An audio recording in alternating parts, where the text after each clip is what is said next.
ఇటీవల కాలంలో కురిసిన వర్షాలకు ఆంధ్రప్రదేశ్ రాష్ట్రం మరోసారి వయనాడుగా మారిపోయింది. ముఖ్యంగా బుడమేరు ప్రవాహం వల్ల విజయవాడ నగరం నిండా నీట మునిగిపోయింది. దీంతో ఆ ప్రాంతంలో ప్రభుత్వం సహాయక చర్యలు చేపడుతోంది. ఇదే సమయంలో ప్రతిపక్ష వైసీపీ కూటమి ప్రభుత్వంపై ఆరోపణలు చేస్తోంది. బుడమేరు ప్రవాహం వల్లే విజయవాడ నీట మునిగిందని, చంద్రబాబు ఇల్లు మునిగిపోకుండా ఉండేందుకే బుడమేరు లాకులు ఎత్తేశారని వైసీపీ నేతలు ఆరోపిస్తున్నారు. వరద బాధితులకు సహాయం అందించడంలో ప్రభుత్వం విఫలమైందని వైసీపీ నాయకులు అంటున్నారు.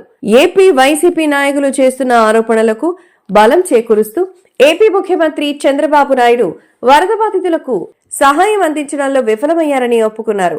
సోషల్ మీడియాలో ట్రెండ్ అవుతున్న ఒక వీడియో ప్రకారం ఏపీ మంత్రి నాదెండ్ల మనోహర్ తో చంద్రబాబు మాట్లాడుతున్న మాటలకి సంబంధించి వీడియోని వైసీపీ తన అధికార సోషల్ మీడియా ఖాతాలో పోస్ట్ చేసింది.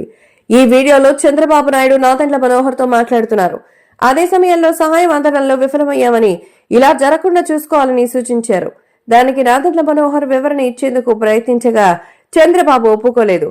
దీనికి తోడు అక్కడ అధికారుల ముందు నాదెండ్ల మనోహర్ ను చంద్రబాబు మందలించారు. ఫలితంగా మనోహర్ ఒక్కసారిగా తన ముఖాన్ని చిన్నబుచ్చుకున్నారు.